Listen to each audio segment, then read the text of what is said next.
Экологик проблемалар һәм уларды хәл итү юллары турасында фикер алышырга табигатьне һаклау буенча ведомство вәкилләре, эшкуарлар, экологтар, җәмәгатьчеләр Өфөгә махсуслаштырылган күргәзмәгә йыелды. Һаумыгыз, эфирда интервью, студияда Гөлсемә Иштанова. Программабызның кунагы Башкортостандың аеру сакланган табигать биләмәләре дирекциясының экологик мәгърифәт һәм туризмды үстерү буенча бүлек итәкчесе Рима Галиева. Рима Талховна, һаумыгыз. Һаумыгыз. Шулай итеп, әлеге вакытта Өфөгә махсуслаштырылган күргәзмә эшләй, экология, технология һәм тормыш дип атала. Бұл күргәзмәнең максаты, гомумән программаһы нинди, кемдер ни өчен йыелган бында? Максаты бик зур актуаль һорауларны күтәреп сыгу, әңгәмәләшү, башка үзара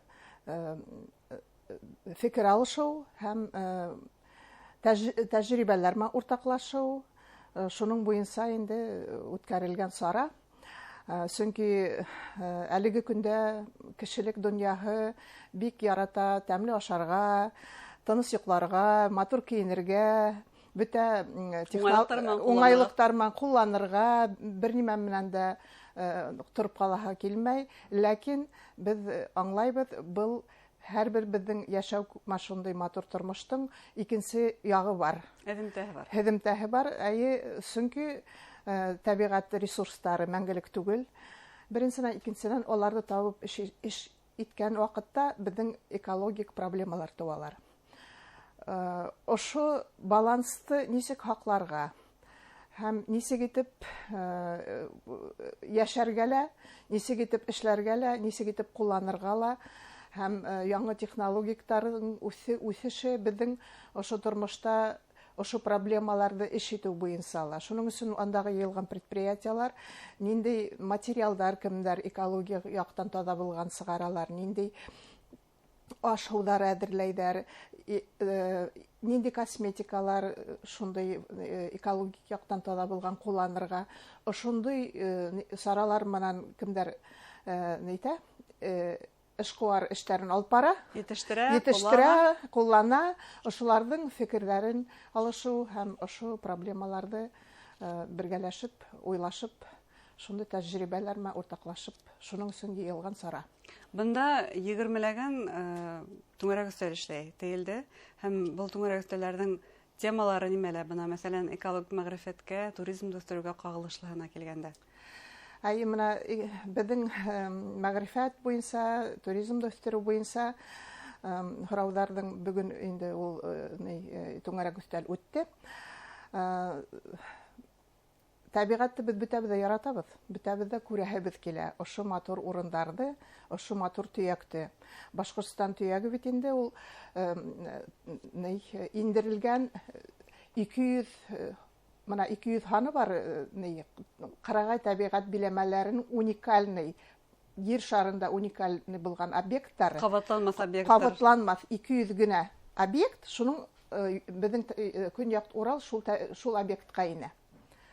Ошо уникаль объектка инә. Шуның өчен күргебез килә, хаклангыбыз килә, ләкин безнең һөҗүмдә бик күп субсар калдырып китү. Үзебезнең ялдан һоң бит инде. Һәм ошо экологик көнкүрештәлә, табигатта булганда ла ничек итеп үзеңдә тәрбияләргә экологик табигатькә зыян килтермәенчә, табигатькә зыян китермәенчә ял итәргә.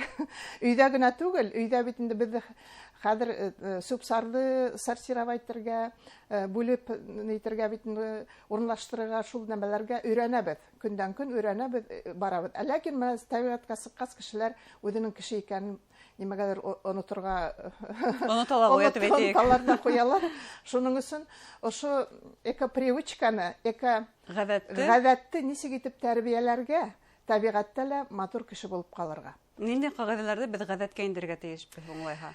Иң беренче, менә безнең кулланганда теге бер куллана торган һау-таба алабыз магазиндан, уңайлы бит инде ашаның да. Юлмайың. Мәшәкате юк. Шуның өчен иң беренче һәрбер гаилә үзенең гаиләһендә балаларын өйрәтергә тиеш. Машай кырга сыкканда, табигать кысагына сыкканда, ул нидәрдән һау-табалардан башлатырга һәм үзеңдән машул посудаңды, нейіңді, һау табаңды өйдәге алып сык и алып кайтып eu. Хәзер гомумән тотыш бер шунда хәрәкәт бар шикелле. Матур һау таба менән быяла, фарфор һау табалар менән табигатькә ял итәргә сыгу һәм матур итеп табын кору. Әйе, ул бик һәйбәт буласак, чөнки менә шул бигрәк тә субсардың күплеге менә шул һау табалардан бер кулланган һау табалардан тора. Һәм төрле аш адыктарды без упаковкала алырга яратабыз, төрле матур. Әзер, әйе. Улар тоже шул бик зур субсар нина тауына әйләнәләр куя. Таркалмай торган улар матдәләр, шулай икән.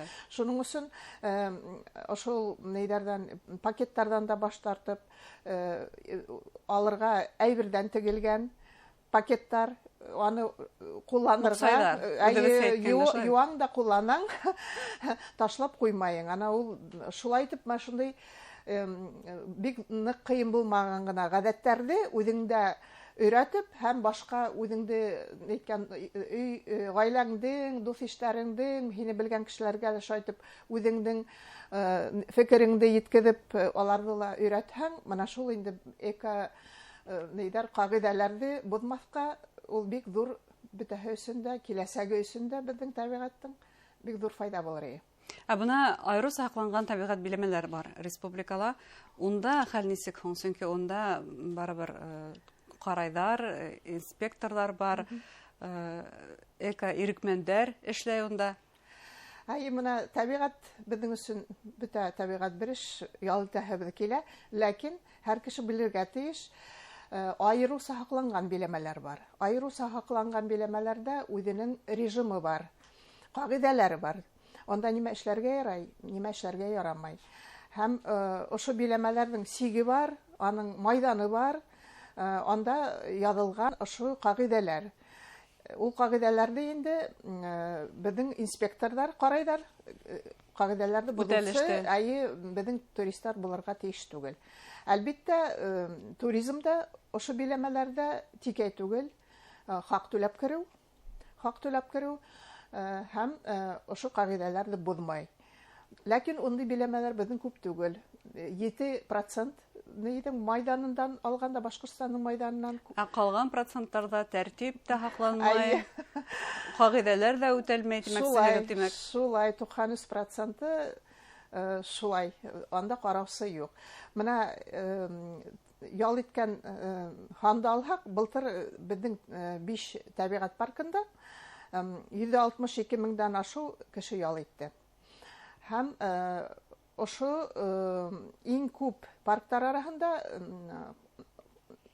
Кандыркүл табигать паркы. Иң күп ял итүчеләр Кандыркүлдә. Кандыркүлдә 68 мең кеше. Һирәк кенә булһа ла, йылы булган көндәре 20 меңдән ашу кеше ял итте. Чөнки менә уйлап кара, 20 мең кеше бер көн эчендә күпме субсар калдыра. Һәм ул субсарларны без кешеләр ялдап йыйып, инспекторлар йый әлбәттә, кешеләрне ялдап йыйдырып, алып сыгып, полигоннарга урынлаштырып, менә былтыргы 4 миллионнан ашу без түләнек, ошо ниләрне субсарды эшитү буенча гына. Шуның өчен без исәләргә кирәк, үткән елда яңгырлы булды, ял итер өчен бик көндәр эләкмәне, табигатькә сыгар өчен. 40 меңдән ашу әдрәк булды бүтән елларга караганда. Һәм буны күз алдына килтерһәң, 2 кабатларгалар 4 миллионда. Шуннан һуң андагы ял иткән кешеләр әйтә, без бит түләнек еш-тыргыз. Менә ул 250 һум түләп инде, ләкин менә шул Кандыркүлдә 68 мең ял итүсеннән 70 меңе льготалар менән кулланучылар. Кубалылар. Менә 1039 постановление буенча анда льготниктар каралган, бик зур контингент. Балаларга, пенсионерларга, күп балалы, хезмәт ветерандары. Һәм ветерандар һәм башка. Шуның өчен бер кеше түләп инә икән, ул икенче кешенең нигенә лә түләй.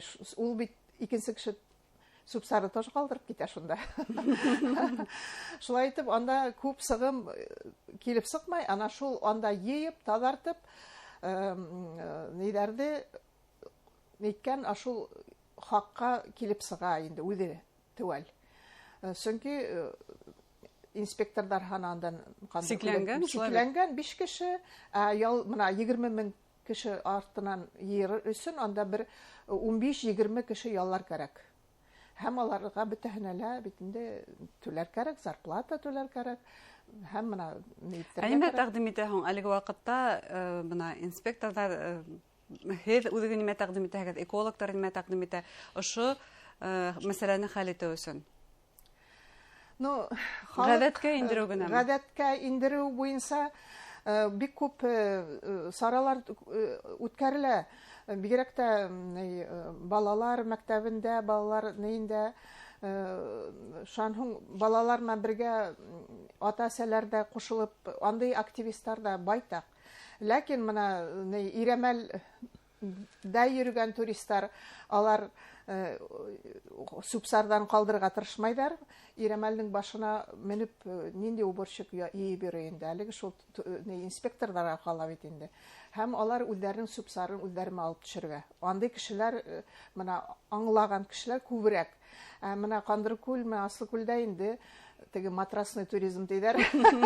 Ятып кына ял иткән кешеләрнең, аларның күз карашы икенче. Ягъни әйтмәкче буласыз, Иремәлгә әлеге вакытта эколог яктан мәгърифәтле, мәдәниятле кешеләр ялтырга йөритеп. Шулай.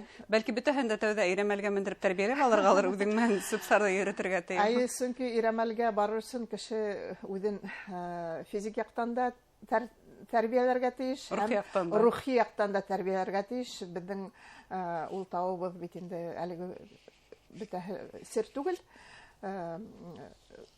Ней булып тора?